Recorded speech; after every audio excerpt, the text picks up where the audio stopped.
You ask Tiger to calculate. This deals with linear inequalities with one unknown. The final result is n smaller than -3. Let's solve it step by step. Group all constants on the right side of the inequality. Subtract 7 from both sides.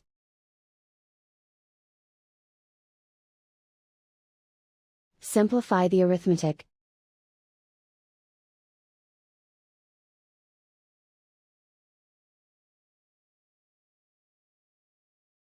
Isolate the n. Divide both sides by 5.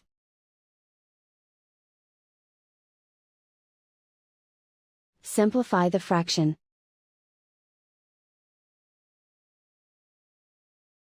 Find the greatest common factor of the numerator and denominator.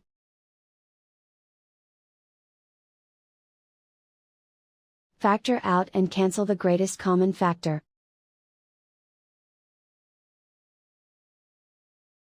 Plot the solution on a coordinate grid. And so the final result is n smaller than -3.